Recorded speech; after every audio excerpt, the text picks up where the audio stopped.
దేవుని నామానికే మహిమ కలుగును గాక. మీ అందరికి వందనాలు చెల్లిస్తూ ఉన్నా. ఈ ఉదయకాల సమయమందు మరి ఒక వారంలో కొన్ని మాటలు మనం నేర్చుకునటానికి ప్రభు ఇచ్చిన కృపకై ప్రభువును స్తుతిస్తూ ప్రార్థన చేసుకున్నాం. మహాగణుడు అయిన మా తండ్రి, నిన్ను సన్నుతిస్తూ ఉన్నా. ఈ యూట్యూబ్ ఛానల్ ద్వారా ఇదిగో కొద్దిమంది బిడ్డలు దూర ప్రాంతాల నుండి మాటలు వింటూ ఉండగా వారిని, వారి కుటుంబాలను మీరు ఆశీర్వదించండి. వారి ప్రతి అవసరతలు తీర్చండి.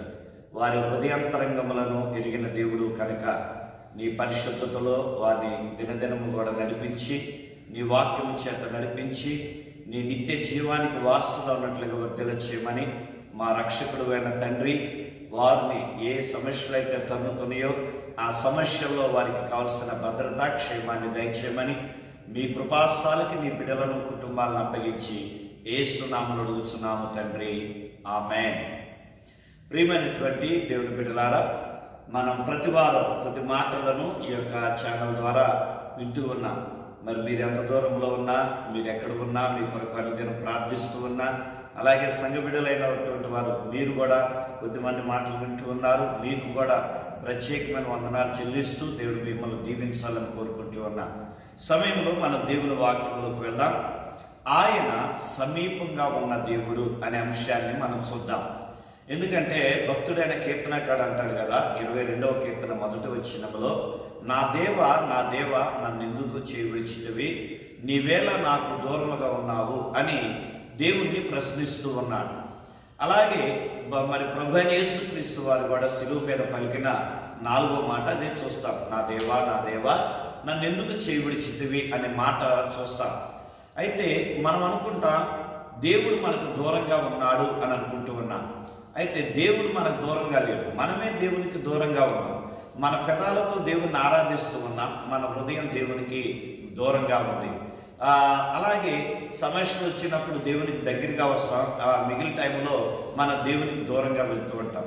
కనుక మరి యెషయా ప్రవచనంలో కానీ, అలాగే ఆయా భక్తులు చెబుతూ ఉన్నటువంటి అనేకమైన మాటలు నిర్గమాకాండంలో 20వ అధ్యాయంలో ఇశ్రాయేలు గురించి వ్రాయబడుతుంది. అలాగే యెషయా గ్రంథంలో 29వ అధ్యాయం 13 నుంచి వ్రాయబడుతూ ఉన్నది. అలాగే మొదటి రాజుల గ్రంథం 18వ అధ్యాయంలో వ్రాయబడుతుంది.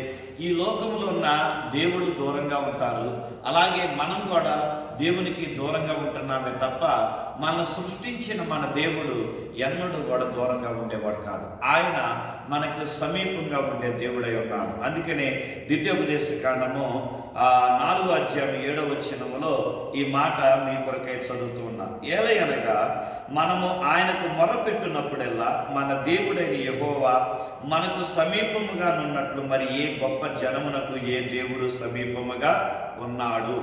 చూడండి, మనం ఎప్పుడైతే మొర పెడతామో, మొర అనగా ప్రార్థన, దేవుని మీద ఆనుకునుట, దేవునిని అభ్యర్థించుట, ఆ దేవుని దగ్గరికి వచ్చి వేడుకునుట, దేవా నేను సమస్యలో ఉన్నా, దేవా నేను పాపంలో ఉన్నా, దేవా నేను నష్టంలో ఉన్నా, దేవా నేను కష్టంలో ఉన్నా అని మన దేవునికి ఎప్పుడైతే మొరపెడతామో ఆయన మన సమీపంగా ఉంటాడు. ఇశ్రాయేలీయులు ఐగుప్తు దేశంలో మరి వారు మూలుగులు పెడుతూ ఉన్నారు, వాళ్ళు కష్టాలలో ఉన్నారు, ఇబ్బందుల్లో ఉన్నారు.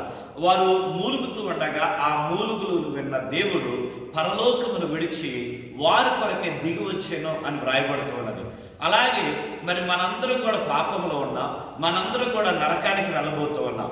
నరకానికి వెళ్ళబోతున్నటువంటి మనల్ని రక్షించడానికి ఆయన మన యొక్క ఆకారం, మనకి ఏ ఆకారాన్ని తెచ్చాడో అదే ఆకారంతో మనుష్య కుమారుడిగా ఈ భూలోకానికి వచ్చి మన పాపాలన్నీ ఆయనపై వేసుకొని ఆయన శిలువ మీద తన విలువైన ప్రాణం అర్పించి మన నిత్య జీవానికి వారసులుగా ప్రభు చేశారు.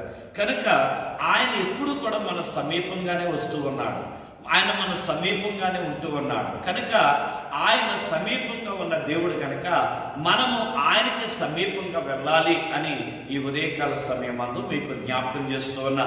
ఈ పరిశుద్ధ దినాన చెబుతున్నా, ఆయన సమీపంగా ఉండటమే కాదు, ఆయన ఆజ్ఞలు అనగా ఆయన నోట నుండి వచ్చిన మాట కూడా మనకి బహు సమీపంగా ఉన్నది అని మోషే ద్వారా ఇశ్రాయేలుకు దేవుడు తెలియజేస్తూ ఉన్నాడు. చూడండి, ద్వితీయోపదేశ కాండము 30వ అధ్యాయములో 14వ వచనంలో, నీవు దానిని అనుసరించుటకు ఆ మాట నీకు బహు సమీపముగా ఉన్నది, నీ హృదయమున నీ నోట ఉన్నది. పైన దేవుని మాట కఠినమైనది కాదు, ఆ దేవుని మాట మరి దూరమైనది కాదు అని ఆ భక్తుడి ద్వారా దేవుడు తెలియజేస్తూ, ఆయన మాట కఠినంగా ఉండదు, ఆయన మాట వాత్సల్యం కలిగింది, ఆయన మాట ప్రేమ కలిగింది, ఆయన మాట ఆదరణ కలిగింది, ఆయన మాట మనల్ని దీవెనతో నింపగలిగింది. అలాంటి మాట మనకి ఎక్కడ ఉందంట? దూరంగా కాదు కానీ మనకు బహు సమీపంగా ఉన్నది అని దేవుడు తెలియజేస్తున్నాడు.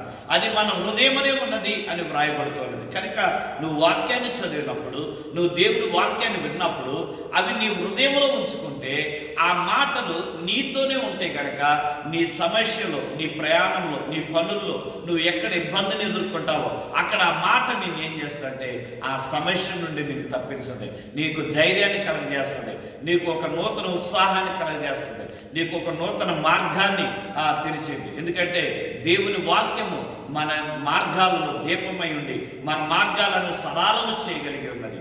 కనుక ఈ భక్తుడు మా ద్వారా దేవుడు అదే తెలియజేస్తూ ఉన్నాడు. ఆయన సమీపంగా ఉన్నానని చెబుతున్నాడు మోషే ద్వారా. రెండవదిగా ఆయన మాట కూడా సమీపంగా ఉన్నది అని వ్రాయబడుతుంది. ఎందుకంటే మనము ఈ లోకములో అన్ని కూడా గమనిస్తూ ఉంటాం. ఇప్పుడు రైతులు ఏం చేస్తారంటే కొంచెం మబ్బు పట్టుతుంది అనుకోండి, వర్షం వచ్చేస్తానంటారు. అలాగే ప్రతి వారు కూడా అలాగే భావిస్తూ ఉంటారు. అయితే మనం వర్షం వచ్చేది మన మబ్బుని బట్టి లేదా వసంతకాలాన్ని బట్టి ఇదిగో వర్షం వస్తాయి. అంజూరు చెట్టు కనుక చిగురించిందనుకో మనకు వర్షాలు వస్తాయని మనం చెప్పేస్తూ ఉంటాం, వర్షాకాలం అని. ఈ మాట ఎక్కడుంది?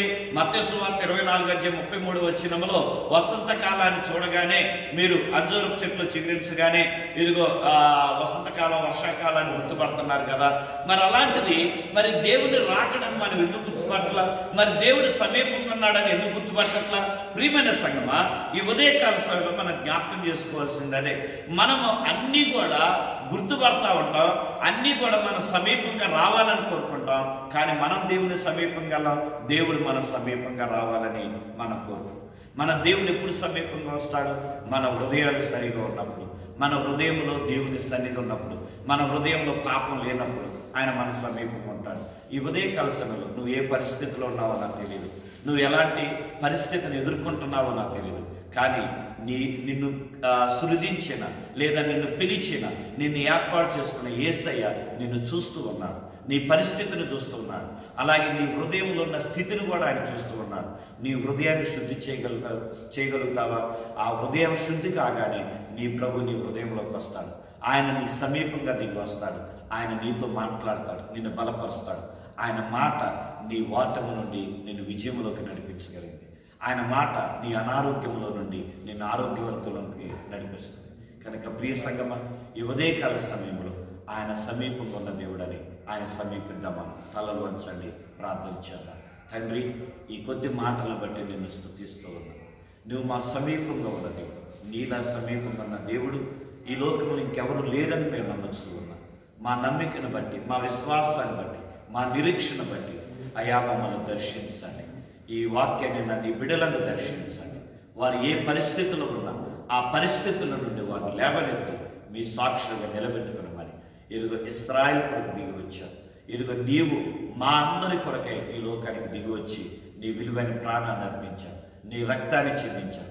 ఆ రక్తంతో మమ్మల్ని కడిగి మీ రాకడలో మమ్మల్ని నిలబెట్టమని యేసు నామమున అడిగి పుణ్యనామ తండ్రి, ఆమేన్. తండ్రి, కుమార, పరిశుద్ధాత్మ త్రియేక దేవుని సన్నిధి మీతో ఉండి నిరంతరము నడిపించి వర్ధిల్ల చేయను గాక. ఆమేన్, ఆమేన్. May God bless you. దేవుని దీవించును.